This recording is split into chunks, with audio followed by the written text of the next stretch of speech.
नै तल मात्रै पातमा नहाल्दिनु।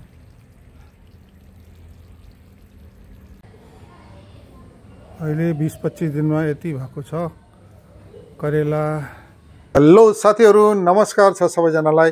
स्वागत छ आजको यो नयाँ भिडियोमा।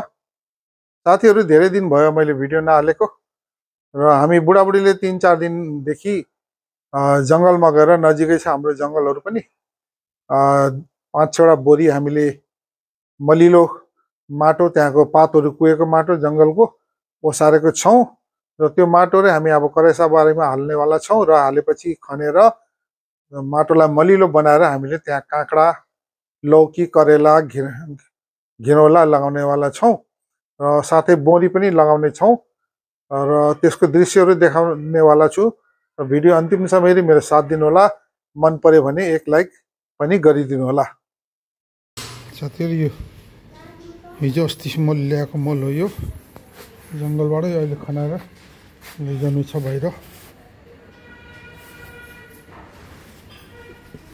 यहाँ खनाउनु छ, पहिला खनाएको पनि छ। त्यहाँको बाटो एकदम रुखो छ, तर हामीले प्याज सब्जी त लगाएको छौँ, भइरहेको छैन। मलिलो बनाउनु छ।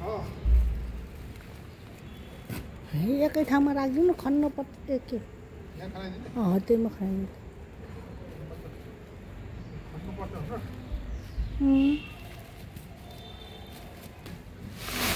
भनेर यही जङ्गलको मलिलो भयो।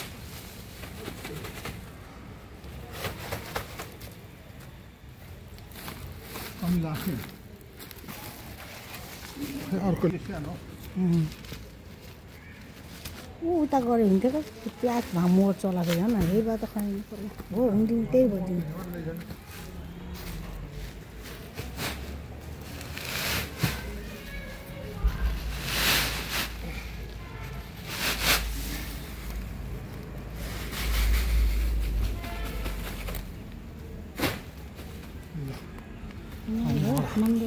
त्यस कारणले यो एकदम जमिन एकदम रुखो भइगएको छ।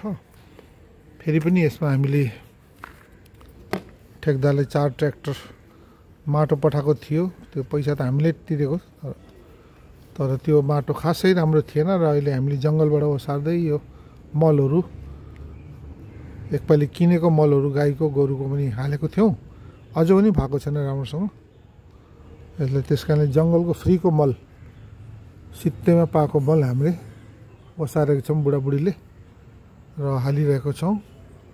पहिला पहिला यो खेत थियो, यहाँ धानहरू, गहुँ, मकै सबै चिज एकदम राम्रो हुन्थ्यो, उब्जाउ भूमि थियो। अहिले पनि 1-1.5 फुट मुनि एकदम कालो माटो छ यहाँभित्र। खन्यो भने, तर खन्न सकिन्न। अलि माटो राम्रो देखिएला नि, होइन? हलुङ्गो माटो होला। अब अलिक कम भएको माटो साह्रै रुखो छ कि।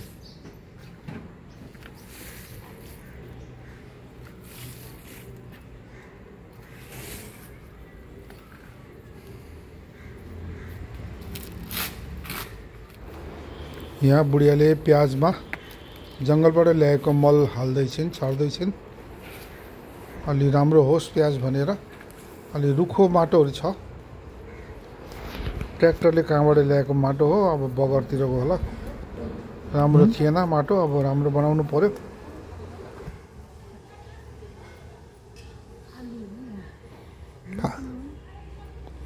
फाल्दै त्यो आलु सालु।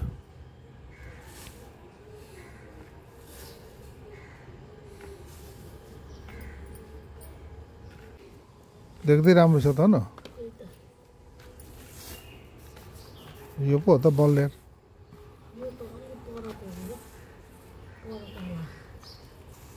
पहिलाको धमिरा त छैन? धमिरा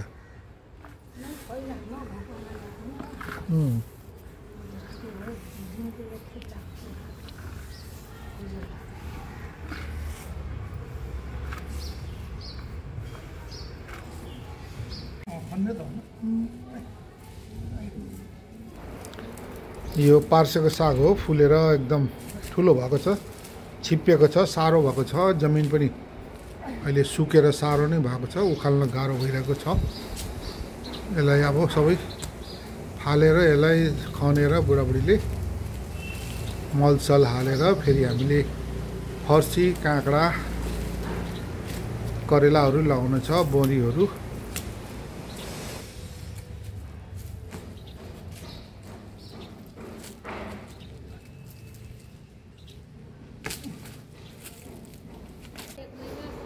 यहाँ सलाद खाने साग पनि छिपिसकेको छ। बुढियाले त्यही पनि टिप्दैछन् खानको लागि। सलाद साग टिप्दैछ बुढियाले, श्रीमतीले। काँचै खानेवाला सलाद साग।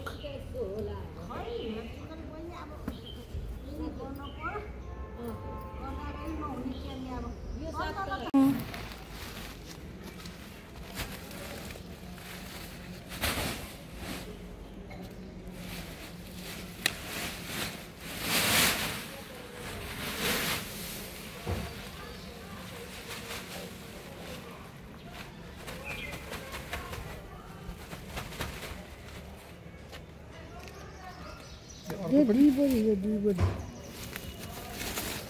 त्यहाँदेखि त्यो कुखुराको त्यही लगायो। फेरि त्यहीँनिर गरिदिनु, त्यही एकै ठाउँमा गरिदिनु। मोल दिउँला त्यहाँ।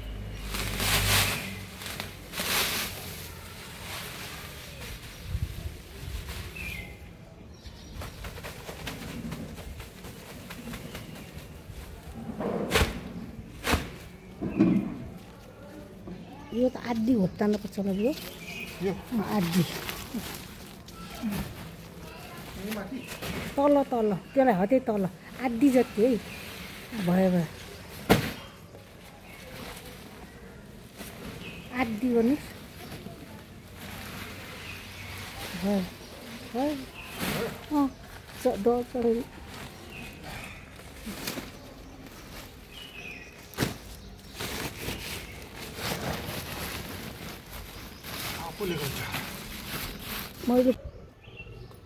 साथीहरू, यहाँ हामीले कुखुराको बल पनि मिसाइरहेको छौँ। कुखुराको अलि डल्ला परेको छ, त्यसकाले कुट्दैछन् बुढियाले। कुखुराको मल अनि जङ्गलको पातहरू कुहेको माटोहरू मिलाएर हामीले छर्नेवाला छौँ यसमा।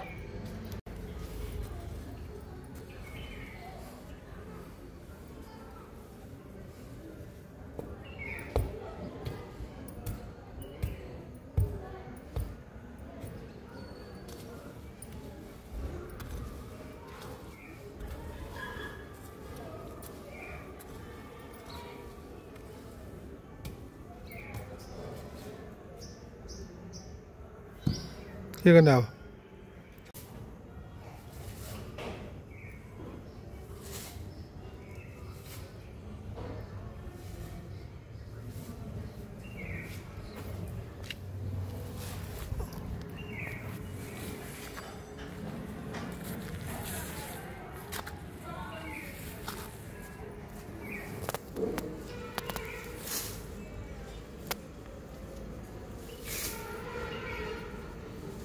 यसपालि त होला नि अलि राम्रो, होइन?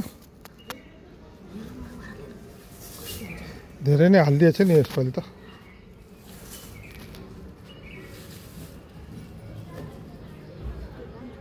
यता नलाने, यता यहीँ छ, त्यही यहीँसम्म गर्नु आधा।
अब यहाँ फर्सीको बिउ लगाउँदैछन् बुढियाले।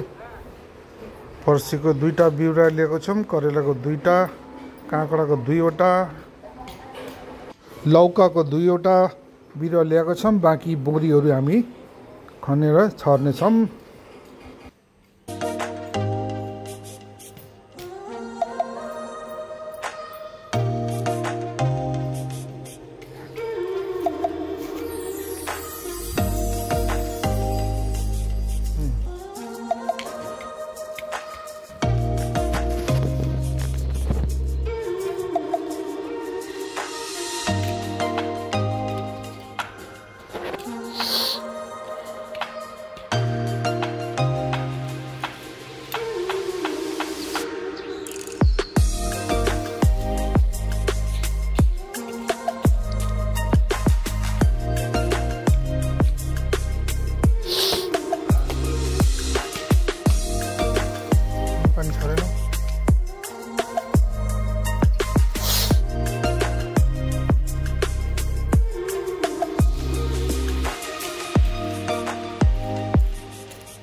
टाढा जरा एउटा त्यो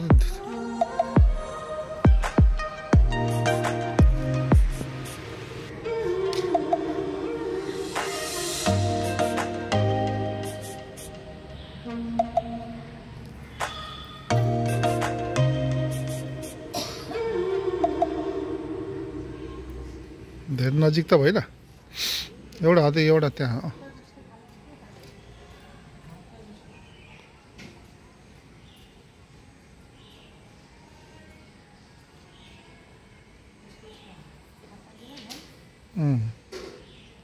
पानी हालेपछि चिसो त्यो नजिक नजिक भयो त्यो त, त्यही 3टा नजिक नजिक गरे यार, धेरै नजिक नगर के।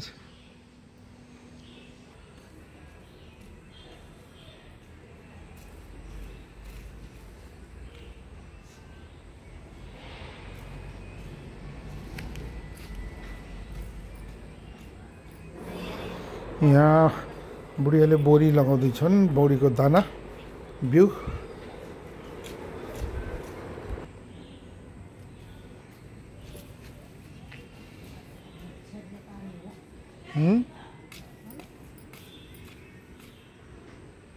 अलि गोबीको आरमा गऱ्यो भने त त्यहीँ नजिक नजिक